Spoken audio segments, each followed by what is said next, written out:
नाजरीन, एक मसले की वजाहत कर दूं।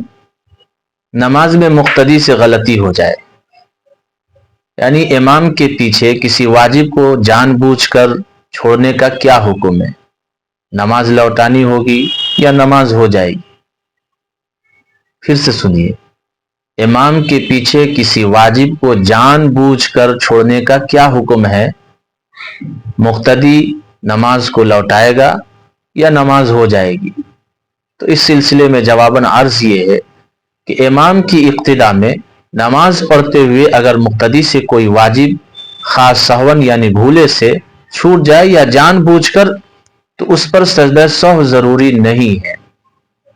इमाम की इक्तिदा में नमाज पढ़ते हुए अगर मुक्तदी से कोई वाजिब खास सहवन यानी भूले से छूट जाए या जानबूझकर, तो उस पर सजदा सहव जरूरी नहीं है। अलबत्ता जानबूझकर वाजिब छोड़ने की सूरत में गुनाहगार जरूर होगा।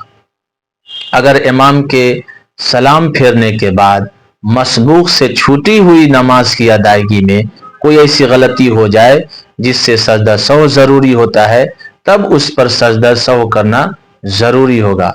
मसबूक उस नमाजी को कहते हैं कि एक रकत या दो रकत छूट जाए और इमाम के साथ शुरू से ही शरीक नहीं रहा, अब दो रकत छूट जाए तो सलाम इमाम के सलाम फेरने के बाद जब वो अपनी दो रकत कंप्लीट करेगा या एक रकत कंप्लीट करेगा, उसमें अगर किसी तरह की कोई गलती कर देता है, कोई वाजिब जानबूझकर छोड़ देता है, तो ऐसी सूरत में सजदा सहव वाजिब होगी।